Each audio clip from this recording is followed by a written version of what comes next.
Okay, I messed up and stopped it. So this is part 3 of Jesus is not the only way. It probably need to be broke up anyway. People in their short attention span and all of that. But yeah, it's like I'm not really doing this. Well, I am doing this for y'all, but I'm doing it more for me because God has told me that this is what I need to do. And I feel very unfulfilled when I'm not sharing and living in my spiritual thrust. I'm so mad that which I have here. I was gonna kind of go over that again, but since Facebook had I'm getting cheese and pepperoni, turkey pepperoni, Italian style cheese pepperoni.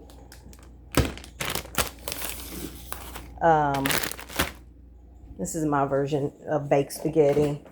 Pizza spaghetti. I didn't even know when I started making this. I didn't even know it was a thing. I just was trying to figure out what to cook this child. This child is so picky. So I just thought, maybe I'll put some pepperonis and cheese. Because, kids love cheese. I was like, maybe I'll just do that. And then I found out it's actually a thing. And so I had perfected it by layering. I don't know if, I wasn't layering the cheese and the spaghetti and the thing. And I noticed that he would only eat the top portion. And so that used to piss me off. So then I decided, well, why don't I just layer everything? Put a layer of spaghetti and the pepperoni and then the cheese and then another layer of spaghetti and then the pepperoni and then the cheese. That seemed to work out best. So I got my turkey pepperoni and some Italian style, great value, and then a little cheese, a little Italian plus cheddar. Well, it's the Fiesta style. It don't matter. It's all cheese. And then what else am I gonna put on there? And I think that's it. I feel like I'm forgetting something. I got my Italian seasoning. Okay. Yeah. Okay. And so, yeah. So I'm gonna layer it because that seems to be. He loves it like that, and it's nice and saucy. So I cannot stand waste. I don't believe in waste. I don't like it. So I don't buy stuff that I know he will not eat. And then I've also let go of the stress about worrying about what he's going to eat. That's why he's so skinny. Because I'm like, you know what? It's bad enough that I do cook 2 meals because I can't eat the stuff that he eats. And I know he ain't trying to be vegetarian / vegan, whatever. Well, I'm not even either one of those these days, but I'm just saying he needs more protein and all of that good stuff. So anywho, so I'm putting the first layer down right now.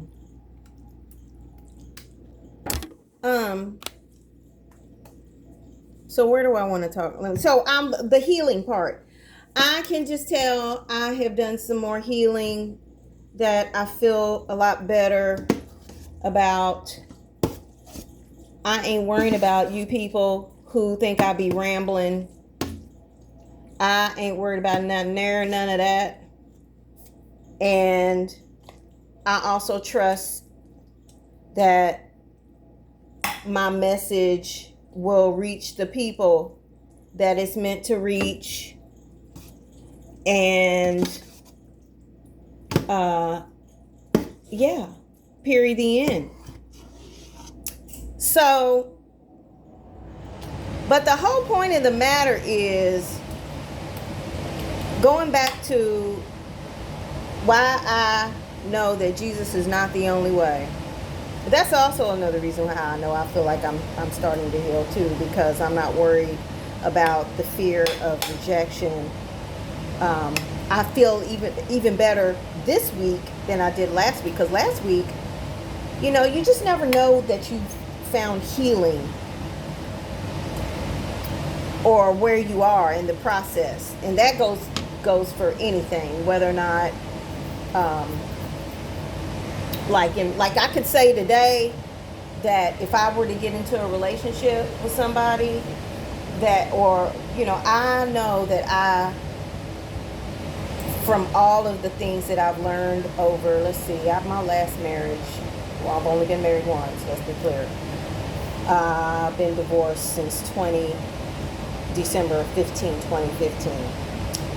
And I can say today that I am a better woman, better wife, would make somebody a better wife. Not saying I was a bad wife, because I was doing a lot. But I'm saying in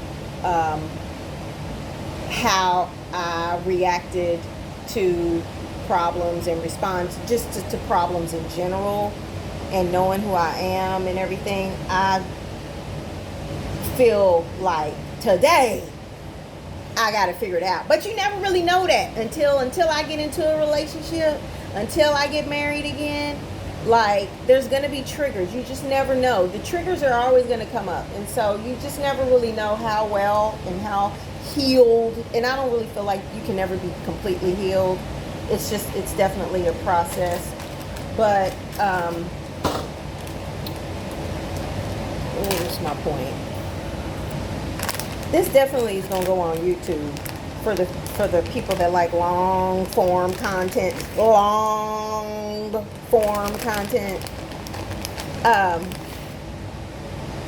feel like YouTube is meant for rambling. Now, will I share this to my other platforms? Will I share it on Facebook so that way y'all can find me? I don't know. There's a level of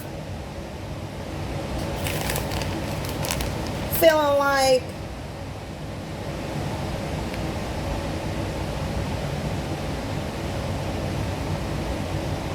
I don't know. See, I didn't already see the fact that I have fear. See, I'm processing and having awareness right now. I feel like I messed up by even mentioning YouTube in here, because I think my whole point was that it's still my own video, so I can still share it on Facebook. But I don't really be feeling like folks be checking for me on Facebook. I feel like them people, you people, whoever, a lot of you already have this preconceived notion about me. You already know about, you think you know me, and so it's like when people know you or think they know you, it's kind of hard to move away from that. And not to mention, I just don't really feel like, you know, so whatever people may feel about me, or what I feel that people may feel about me, like, I don't really feel like a whole lot of support a lot of times. Not like the support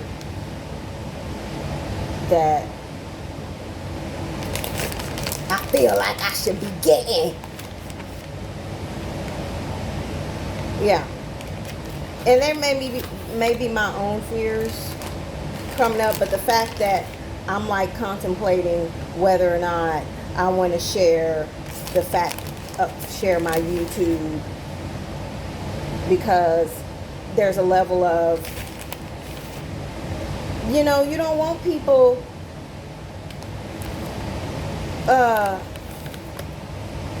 what is it? I don't really want the people that I feel like, if I feel like y'all don't support me, I don't really want you following me on platforms where, I mean, I don't really have nobody on YouTube. I think I might got 4 subscribers. I might have 10. I don't know. I'm very inconsistent in all of my platforms, just because that's just a whole nother topic anyway. But I feel like I don't want people around me that are hating on me, that are watching me but not liking my stuff. Like, you follow me, you are my friend, but then you don't like none of my shit. You don't share none of my shit. You just be looking. That energy, I don't like that. But then there's a level of, okay, well, I know that everybody's not going to share my stuff, because a lot of the stuff, or like my stuff, because a lot of the stuff that I share, I know people don't want to, they may feel the same way, but they're not co-signing it because they are not in a space. They also have a fear of being judged or being seen. And I know a lot of stuff that I be posting, it be, even though I say I have, some people will be like, girl, I don't feel like you can't tell you afraid of nothing by the stuff you be saying. But yeah, but there's still stuff, like there's still some stuff. I don't like people feeling like I'm crazy. I mean, well, I don't really, we'll see, even just saying that, like, I don't really care now. But there was a level of, I don't want people thinking, I don't like being judged. That's what it is. I don't like being judged. I don't like being misunderstood. I don't like that. And I know that part of the journey is not worrying about whether or not I'm judged by you. It's about how I feel about myself, and and accepting myself, regardless if you people out there in the ether do. So, but yeah, but I can still tell where there's still some there of me worrying that, I don't know, is that because of fear of judgment? Okay, here is the first layer. We'll put a little Italian seasoning on there. There's the first layer. There's a lot of stuff, be transparent about the stuff on the counter. This over here, that's the next thing. I've been trying to get to that. There's a lot of stuff on the counter, but I'm working on that. That's what I'm going to work on, this pile right here. See, there's some judgment. I was like, let me quit trying to hide. I don't want people to see that I got a lot of stuff on the counter. No, damn that. There's shit on the counter. Okay, back to what I was saying. So,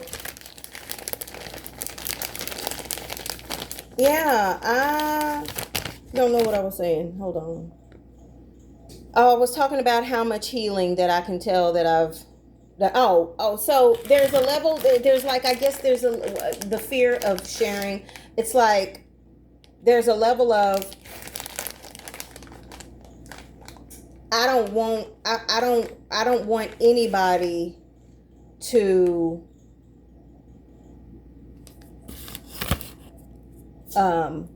make me feel like, I want to be free.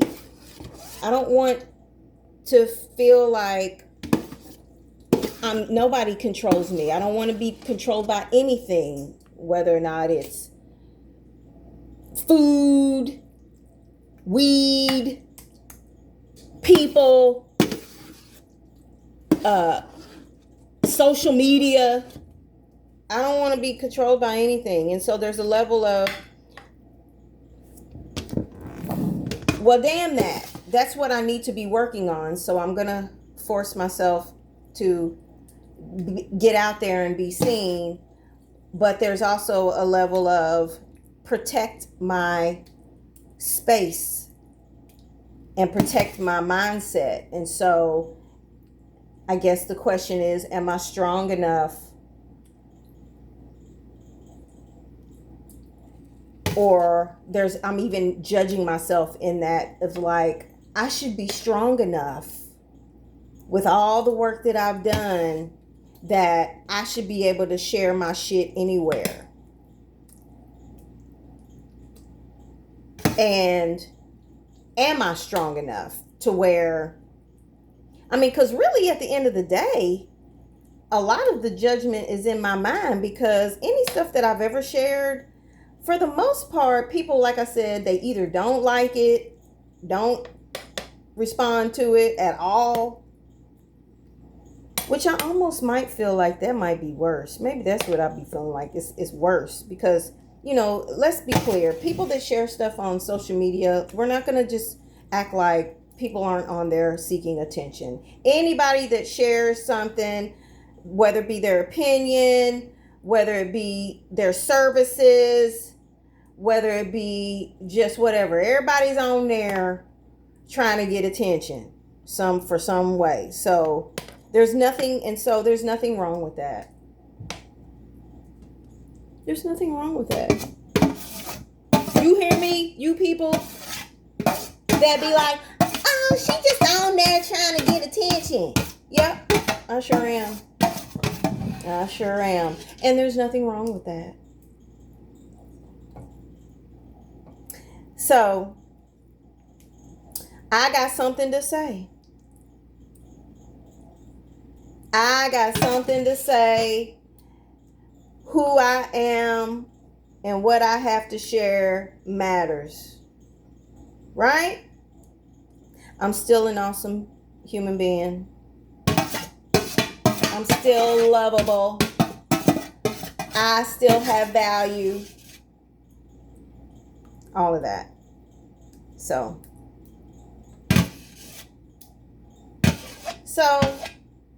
either way it goes,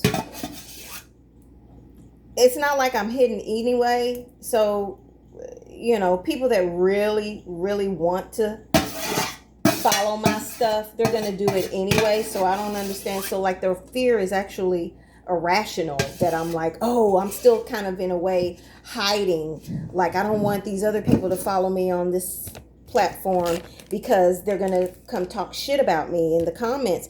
And luckily, and I've been prepared for this, that eventually, you know, because I am a quote unquote public figure, that eventually there will be some shit talk. There has been a level of shit talking and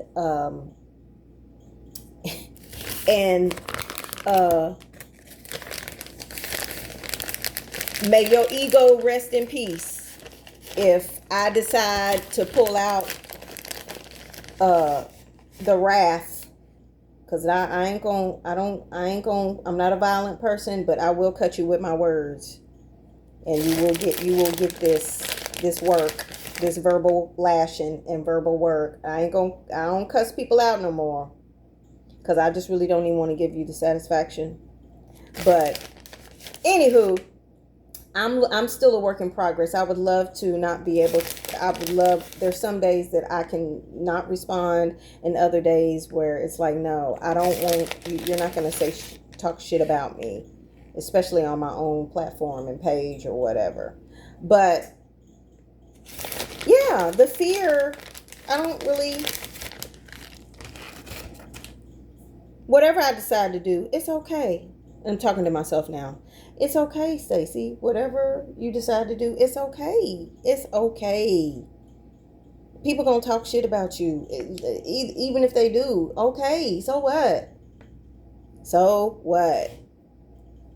The people that love and support you, they gonna love and support you regardless. They know who you are anyway. So, okay, going all the way back to why I know Jesus is not the only way. Well, I've kind of always known that anyway on some level. But why am I feeling safe enough to finally say that now is because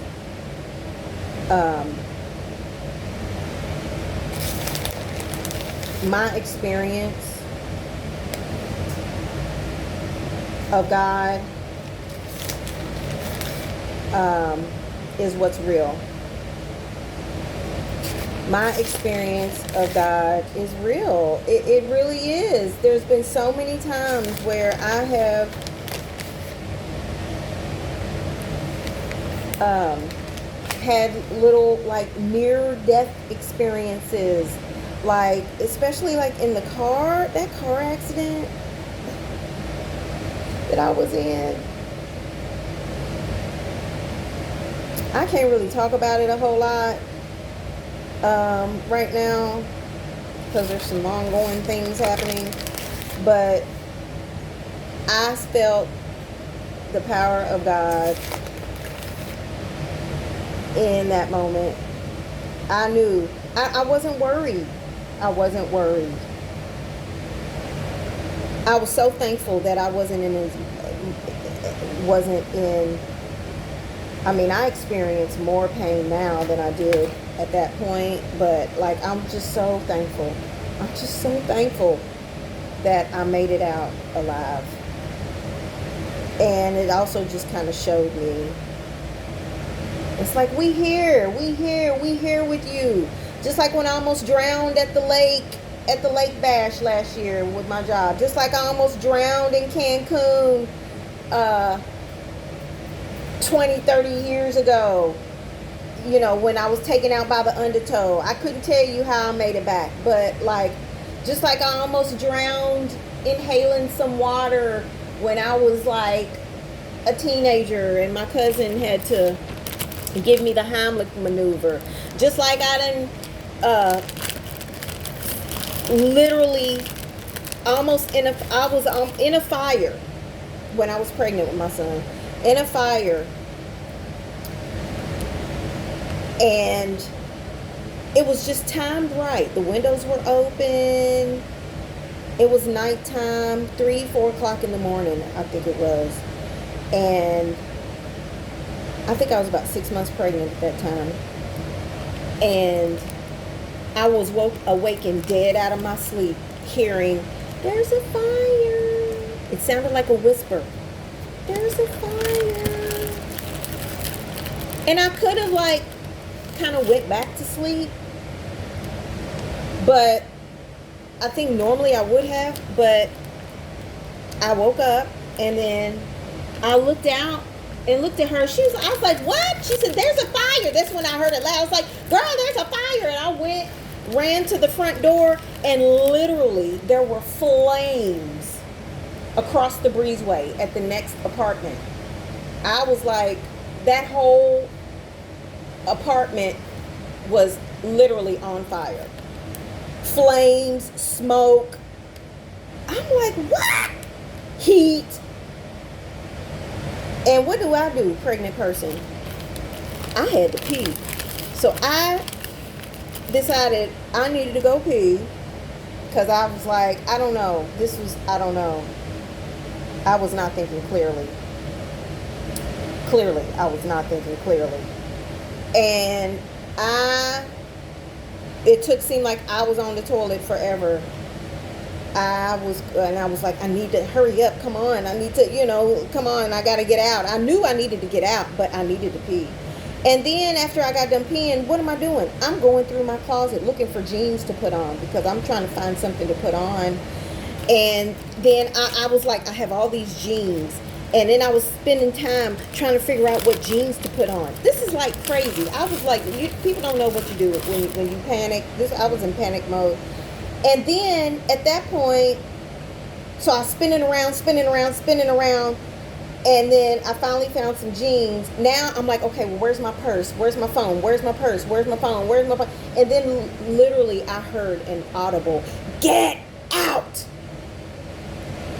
And it was almost like as soon as I finally got out and my phone, the only thing, I couldn't find my keys or nothing. My phone was like right there on the little ledge right as I was leaving. So it just so happened to be there. So I grabbed my phone and I got the fuck out and sat there and watched and was so concerned that my poor little apartment was going to go up in flames. But guess what?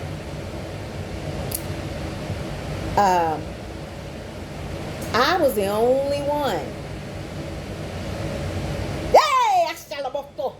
Okay, I'm not speaking in tongues really, but I was the only one that had renter's insurance, and All I had was smoke damage because the fire was on the breezeway, across the breezeway, which that is the purpose of the breezeway. I learned to keep stuff, the fire and all of that from, because the fire was on the breezeway, all the damage was on that side of the complex. The person's house, the person's apartment, thankfully they weren't even there. It was like a candle had started it or something. They had the worst damage, of course, because that's where the fire started. So they had fire and water damage, and then everybody else in that complex on that side had water damage. Nobody had renter's insurance except for me. All I had to do was pay a $500 deductible. They took all of my clothes and de-smoked them or did whatever they needed to do. And then I got a upgraded apartment in that already upgraded apartment complex that I was at. Shout out to the Villages on Smyrna Parkway in Atlanta. Well, Smyrna, Georgia, really kind of in Atlanta. The Villages, that was the shit. And I got an upgraded apartment. I was upgraded to more square footage, a better view. It just was like God just was showing me that, I just said all that to say He always there. She, he, it, they are always there, and they have always been there. Ooh, that scared me. And but when you lonely and you pressed and bored and you don't have nothing else going on for you, that's when stuff starts. That's when the real spiritual journey comes. I learned as well. So now it's time. Oh, let me show y'all the finished product before I put it in the oven. Don't that look good? I don't use. Oh no, I didn't drop my phone in the spaghetti. I don't use ground beef. It takes too long to digest, first of all. And then, yeah. So he don't know nothing about. I just don't like it. I don't like it. So I use ground chicken, the 8% one, not the one that's real dry. Just the 8% one. I need some more paper towels.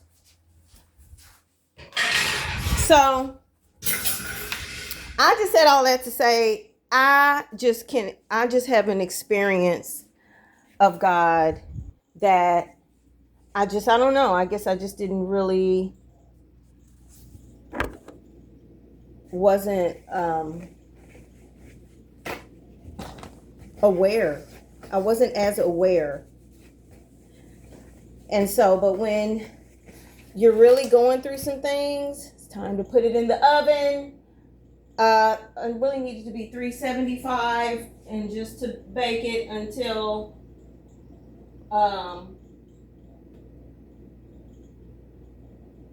everything's nice and bubbly.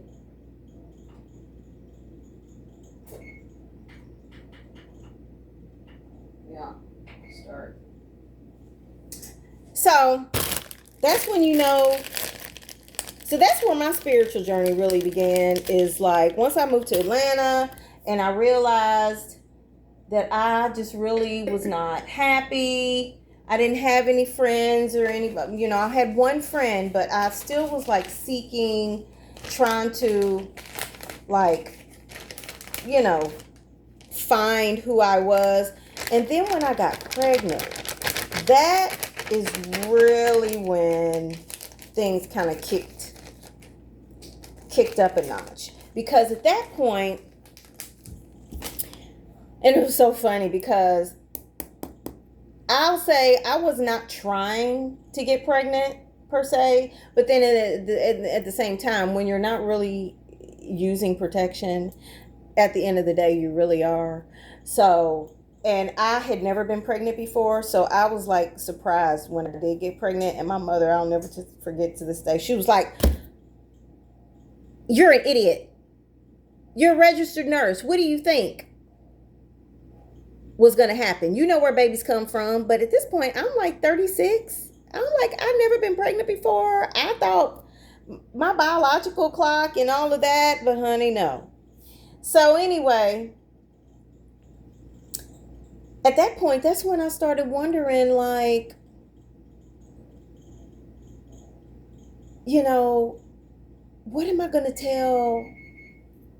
Like, I didn't really understand or know what I was going to tell my child about God. And I didn't, at this point, still really didn't know what I believed.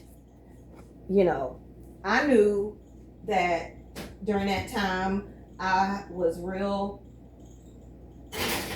deep off into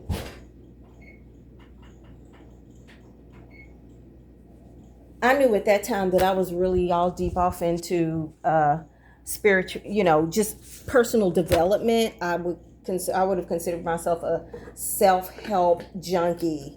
Personal development, reading all the books, and my friend at the time, she was really into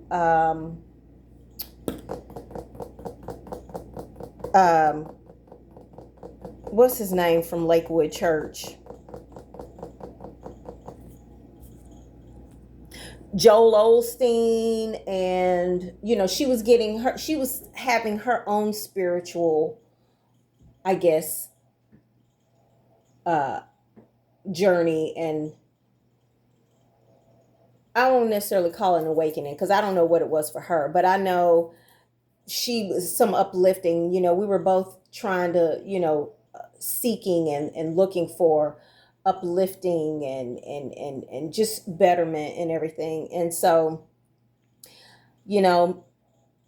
me reading, and I think this dude that me and my friend was arguing over, he worked with computers. He gave me had worked with computers, or so he gave me my first ever computer, which pretty much opened me up to everything. That's when I started, getting into like holistic type stuff and cleansing and detoxing. I kind of got a little bit obsessive when it came to that, Val, but just wellness and health and just the other side of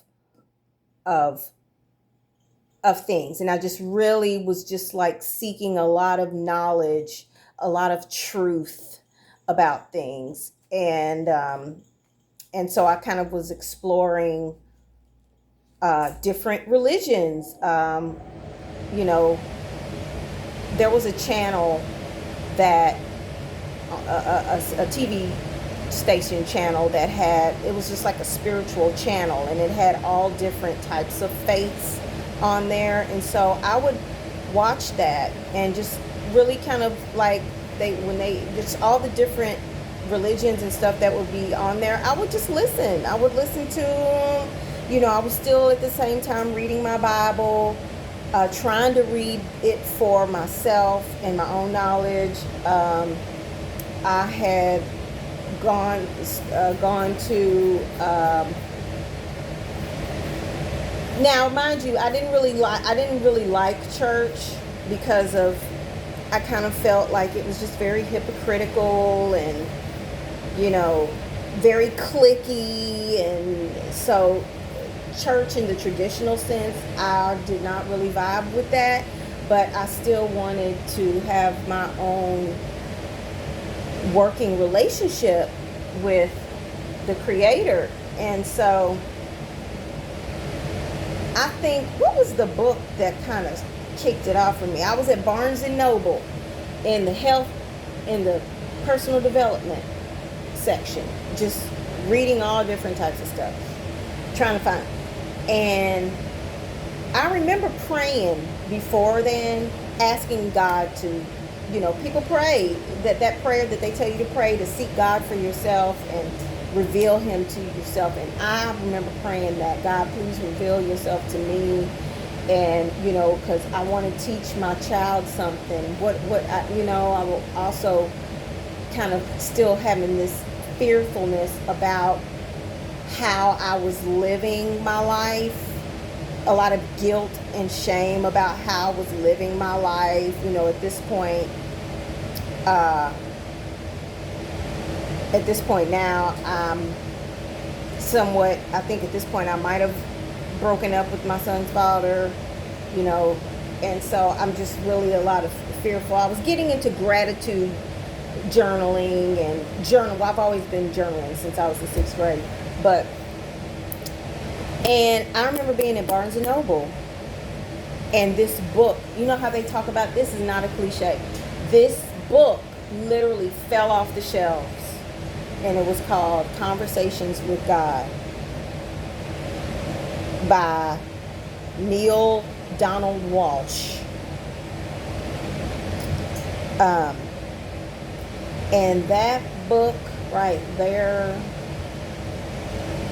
yeah, that pretty much opened everything up for me, because and basically the book is I guess now what I know to be like kind of like a channeled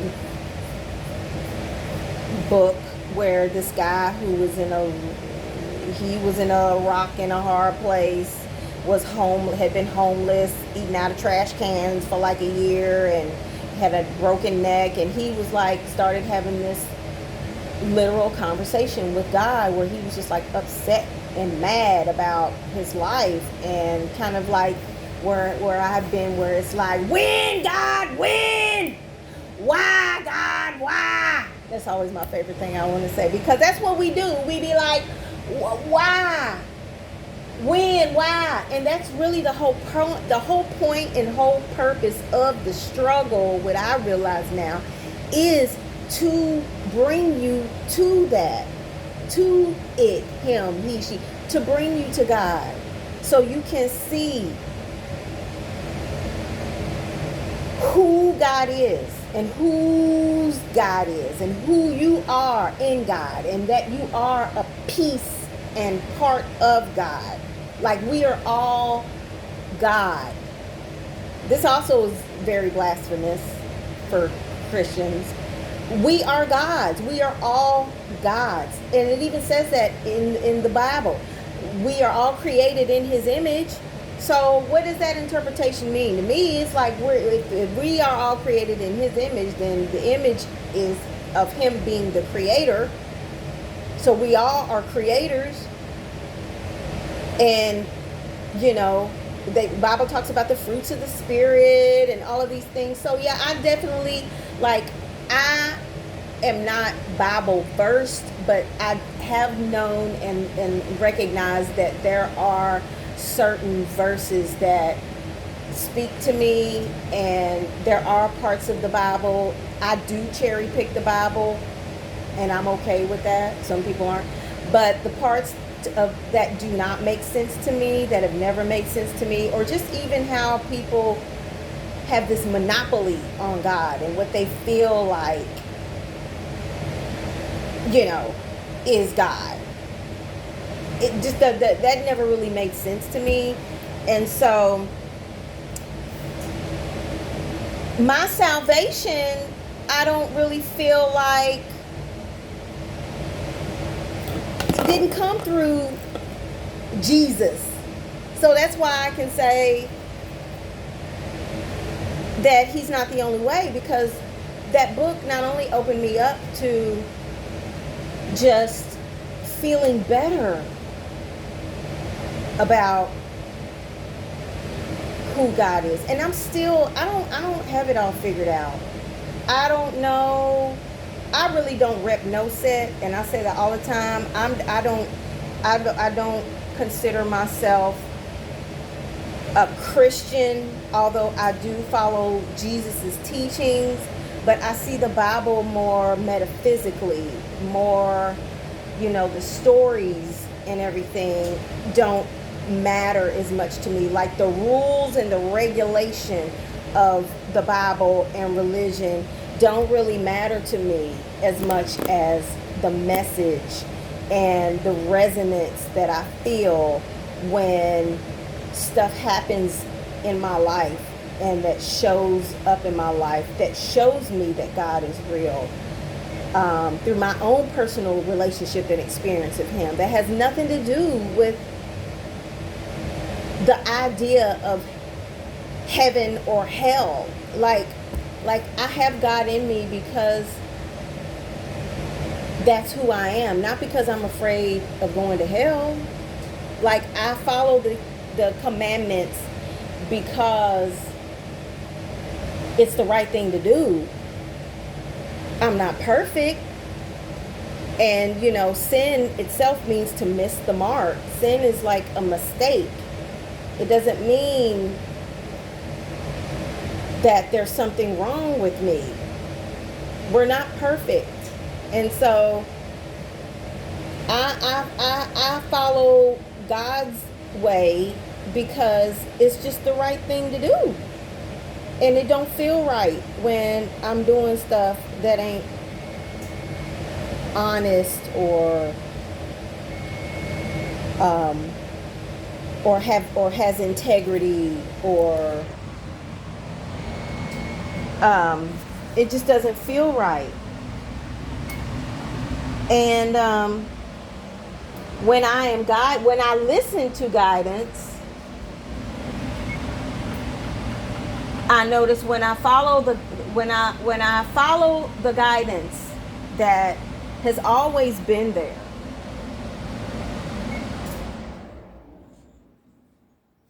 then I notice that things seem to work out better for me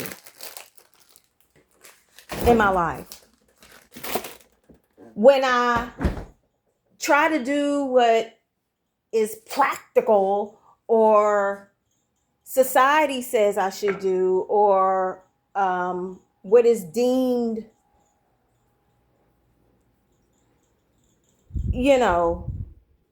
the right thing to do in society's eyes, or somebody else who's not living my life. That goes from family to friends to whatever. But when I don't, follow, when I don't follow through with these harebrained schemes that I have. I call them harebrained because, it's not necessarily, I'm coming to look at my flowers. Hi, A. How are you? You so beautiful. I guess I need to do some more Nemo. Let's see, all kind of stuff on there. Bugs and stuff. But when I don't follow my spiritual thrust, let's bring it back on to that, and do what I feel this longing to do, then I find that I'm so unfulfilled. It's like I've gotten to the point in my life now, it's like I know exactly what I'm supposed to be doing. Like, I know. Years worth of journals, years worth of ideas, years worth of stopping and starting, have proven to me that when I don't do what I'm supposed to do, then my life is not where it's supposed to be. And the last few years since, I've had this issue with poverty and lack, all stemming from low self-esteem, really, because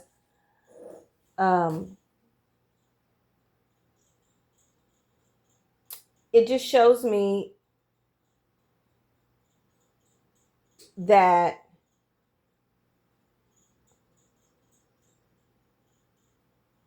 everything that I've been through, regardless if I had money or not, or I felt like,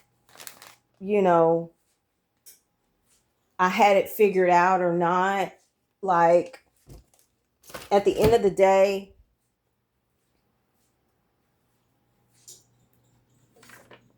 when I'm not living in my spiritual thrust, now I done got daggone sauce on it. When I'm not living my spiritual thrust, I'm just not happy. So I'm going to read my spiritual thrust.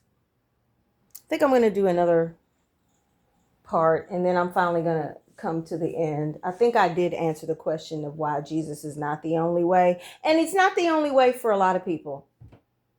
Now, because I still have that indoctrination, I still will call on Jesus. And then I'm still, like I said, I'm still learning. But what I've been learning the most is not to seek outside through book knowledge of what I feel like is God. I don't need anyone to validate my experience of God. And I've had this, and I've literally in my prayer sessions, high. I remember being just, when I was smoking and high, just feeling guilty about being high and wondering, asking God, does this interfere with being, because there's a lot of weed smokers that'll feel like, oh, well, it helps with spirituality and all of that. And then it can and creativity, and it can to a certain point. But for me, I just have an addictive personality. And so I just know it can get to a point where it's like controlling me. But I remember asking God, I call on you because there was a point where I felt like, there's a point that a lot of us woke people, we leave the church, or we've been church hurt or whatever, and then we just kind of abandon God altogether. Where I never really abandoned God. It was just I just did not enjoy going to church. I felt a lot of what do you call it, contradictions in what I was being taught, and also in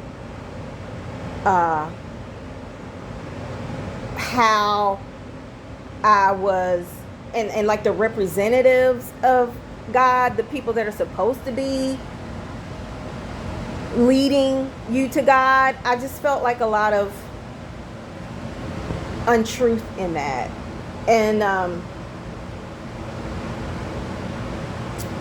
what's my point? Anywho, I would love for, if anything, this message to resonate with other people that are still seeking. And I want you to, and also, to not feel bad. Oh yeah, that's what it was. I was praying. I was like, especially when I'm in the midst of my 4th or 5th eviction notice, or I done been through the fire. I can make it through anything. I can make it through anything. I'm not ashamed about nowhere, nothing that I done been through.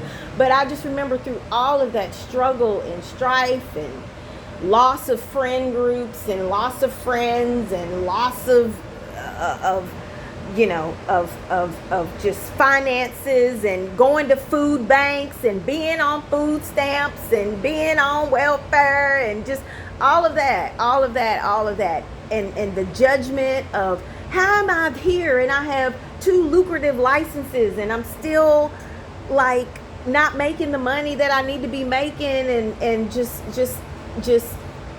questioning everything. And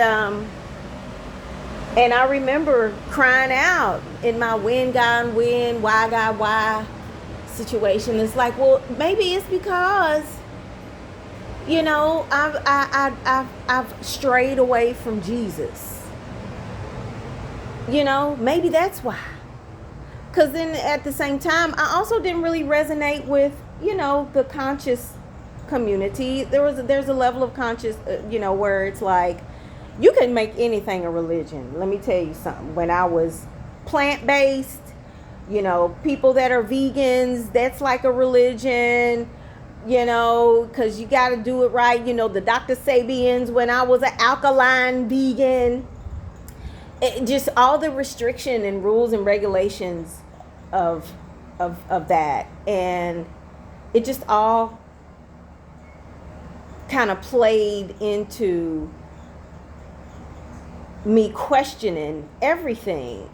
And I just had to, I'm like, well, God, maybe I'm being punished. That's what, when we're going through all of this stuff, we feel like, well, damn, I'm being punished. And I'll be watching all of these YouTube videos, and there's some stuff I'll be convicted and like, oh, well, you can't be, you doing demonic stuff because you listening to stuff that's talking about chakras, or I'm, had Reiki sessions, or, I follow the conscious community, and, they talk about ascension and all of these things. And I don't even rep with them either, because y'all be doing too much too. From the conscious people, the Hebrewites, no, what is it? The black Hebrew Israelites, and I just, listen, I just stay in my own lane, and I do what works for me. And what works for me is believing in a God that is loving. Everything in Corinthians, 1 Corinthians, is it first? I don't know. I believe that. I don't believe God judges. I don't believe in a place called hell. I think we're already in hell. Hell is a place, and heaven is a state of mind. I don't believe that our soul, we are, what do they say? Souls having a human experience. There have been some other stuff about what is it, the I've just been learning about the whole the Galactic Federation, where they talk about how, we're a lot of us are from aliens, I think. I don't know if we are or not. Part of us, what do they call us, star seeds and all of that. I don't really know. I mean, it's interesting. I'm not afraid of that. Kind of the stuff that I've learned, it's a lot of it kind of makes sense. There's also a whole sect that says, black people aren't from Africa. What that we are the true American Indians. I see there's a lot of, from what I've researched, that I believe that could probably be the case too. But there's just so much. There's so much. And at the end of the day, I realize when I start thinking about all of that, it can become very overwhelming to me. And so I always go back to the truth of who I am and what I know has always been there, and how God speaks to me and in a whisper. And then I have my own way of communicating that I know that this is the truth for me, or this is not the truth for me. And my experience is, it's just like in the Bible says, God is omnipotent and omniscient. So God is Jesus, God is Buddha, God is me, God is in them flowers, God is everywhere. I'm okay with that. And I'm also okay with, if you want to believe there's a judgmental God that is going to, that even though said you was created in his image and is, what is this idea? Well, he gives you the choice. You got free will, but you got free will only. He gives you free will to choose him or not. That's just so crazy to me. If you want to believe that, and that gets you through the day, and you can wake up every day with no anxiety in your chest, and know that works for you, then fine. But I am choosing not to believe that. I'm choosing to believe that there is a force that is always working in my favor. I don't care what you call it. Some days I might say Jesus. I remember praying like, God, am I supposed to say Jesus? Do I gotta say amen? What, is it okay to say I say? Is it okay to say, and if you gotta feel pressure, that ain't God. If you feeling pressure about all of that, because God really is not, don't want nothing. We want something. We're always personifying God, and we are the only ones that want. God don't give a damn about nothing you do. It's you and how you feel about yourself. Do you feel convicted? Do you feel like this is the right thing? Do you feel like this is the wrong thing? Do you feel, are you living in your truth? Or are you living for other people? Are you living for society? Are you living for your friends, for your mama, your daddy, for that job? Are you fulfilled? Do you have fulfillment? That's what it's about. Like, why are we here? I don't think we're here, even though, like, I still have my own prejudices, um, an affinity for, my race or whatever. But even that is like not really it at the end of the day. This whole thing that separates us, and, whether or not Trump is, and let me just say this. I did not vote. I have not voted since Obama the first time. So anybody else can judge me on that too. I know my mama and my daddy have. And there's lots of people that feel like, oh my God, you can. No, I don't really see the value. I'm sorry, in voting.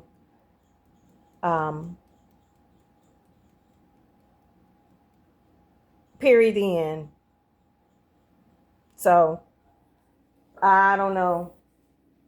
And I haven't made up my mind about, and that's mainly for the presidency. I haven't made up my mind.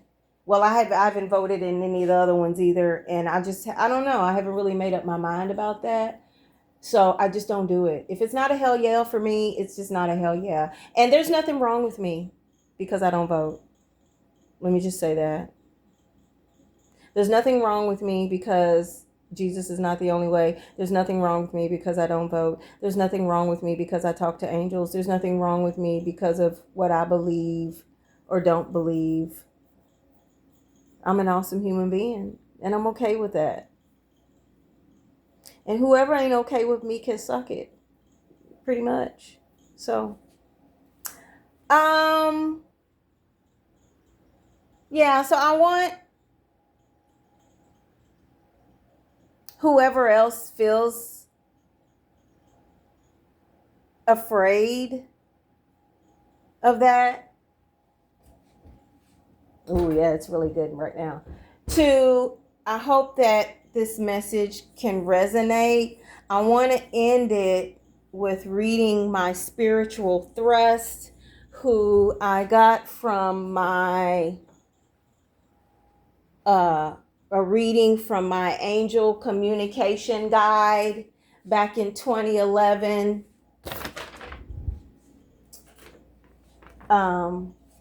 There was used to be a lot of judgment around, even just in supporting, the learning that I have gotten, the education, informal or not, that I have gotten,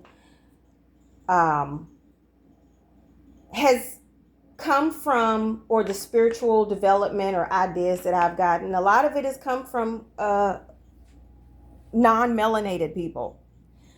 And there used to be a lot of judgment around that. And even just in my healing and therapy and stuff like that, there used to be a lot of judgment, self-judgment about that, and me feeling like I should support Black people, so-called Black people. And feeling some shame around a lot of times feeling more supported by white folks. Yeah. A lot of times feeling more supported either in person or online by white folks. And like I said before, damn that. Love who love you. Okay. Now, speaking romantically, I still am holding out for a heavily melanated man because that's just my preference. And but yeah, love who love you, and I'm gonna love who love me. And so I felt really supported back in when I first started my seeking and understanding my guidance. Let me take this out before I burn this damn thing. Trying to understand this guidance that I had that I was just ignoring, and really wanting to understand